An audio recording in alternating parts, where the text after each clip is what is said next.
what's going on? This is filmmaker Ron K. Armstrong, filmmaker extraordinaire, here with another video for you.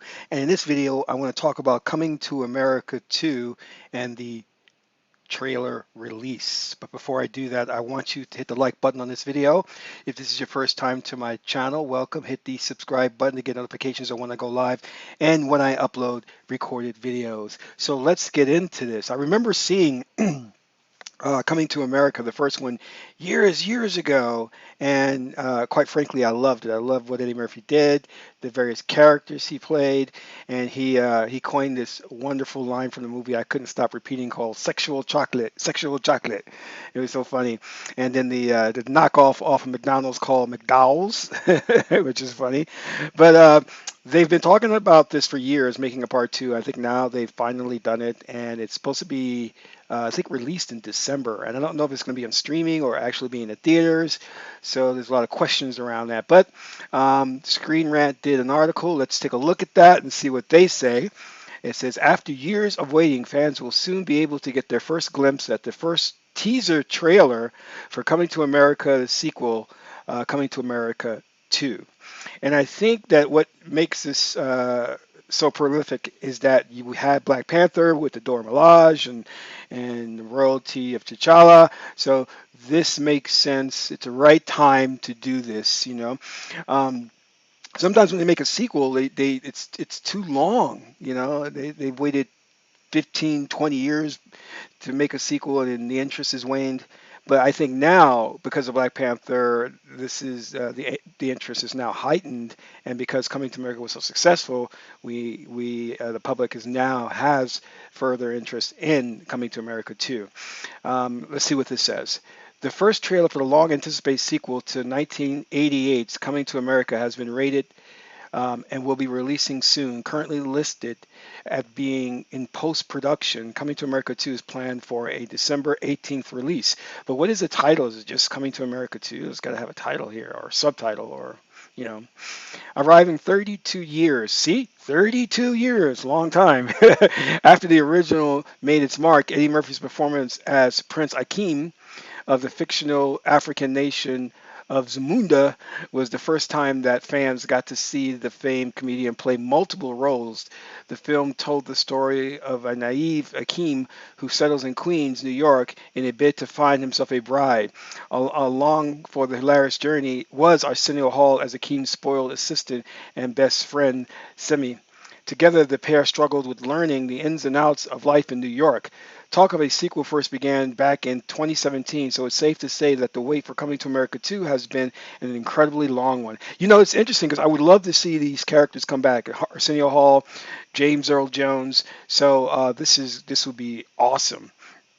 Thankfully, the production managed to escape the numerous COVID-19 delays that have caused significant problems for so many other productions. However, there is still the issue of the film's release, which could be marred by the pandemic's effects on cinemas.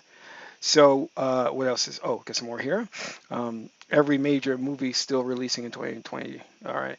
For now, at least, Coming to America's December release date has not been touched, and word from Trailer Hack has it that the first teaser trailer will be released very soon. According to the site, the teaser has been given a PG rated and it comes in at just under 2 minutes in length. Exactly what sort of timeline eager fans are looking at for the trailer's official release date is not currently known.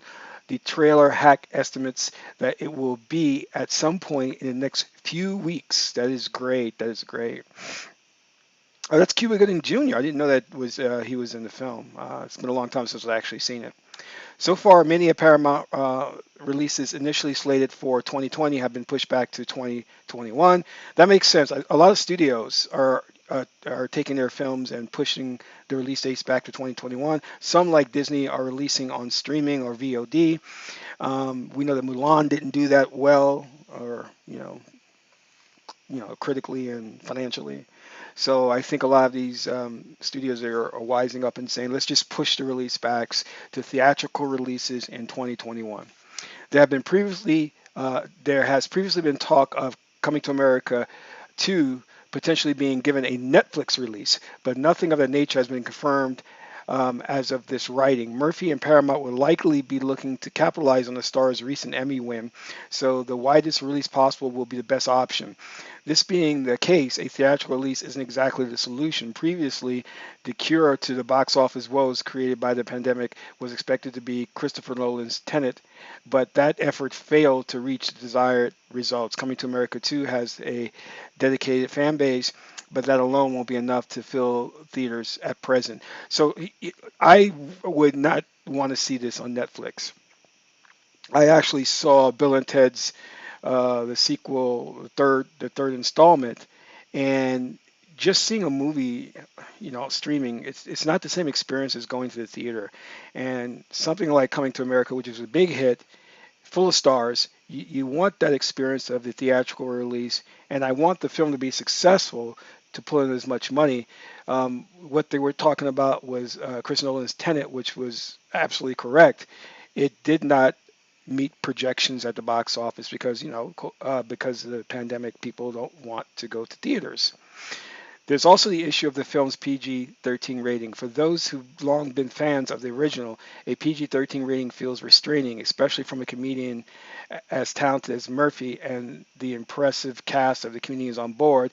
This might deter some fans from seeing the film until word of mouth on the quality circulates. That sort of delay especially at the box office, could be severe hindrance. However, until the trailer for Coming to America 2 arrives, it's anyone's guess just how enticing the film will be. Hopefully, the PG rating won't matter at all, and Murphy will prove his making a solid return to the sort of comedy that fans knew and loved him for the 80s. I don't know how they're going to do that. PG-13 rating. Um, how can you have really good jokes that we're accustomed to with Eddie Murphy and the others with a PG-13? I don't know. And I can understand why they want it to be a PG-13 to get as much box office return or money as possible. But then again, when you do that, it comes off as more of a restraining of the comedic elements and more of a like geared toward kids film lightheartedness.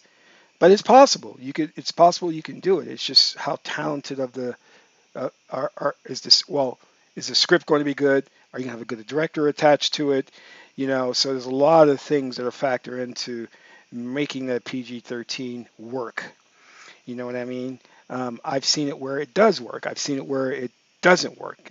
I recall, I think it was Beverly Hills Cop 3 that was such a disappointment, and the reason being was because they were toning down um, the humor, toning down Eddie Murphy. It was almost like putting restraints on him, so you didn't get, you know, the same character you got with Beverly Hills Cop 1 and 2, Axel Foley.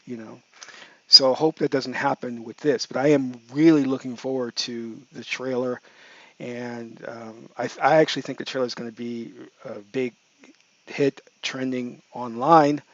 But there's so much that has to be determined. The rating, if it's going to be a theatrical release, when is the release going to be? I think honestly, if they go the Netflix route or the streaming route, it's going to be dead because I don't believe that Bill and Ted's, what was it, the Next Adventure or whatever it was. And I'm not saying it was a bad film. It was just a very forgettable film for me. Let me see something. Bill and Ted Face the Music. That's what it's called. I just felt like it was a very, very forgettable film. So yeah, yeah, you know. Anyway, what do you think? Let me know in the description box. This is Ron K. Armstrong, filmmaker extraordinaire. Until our next video, keep making films.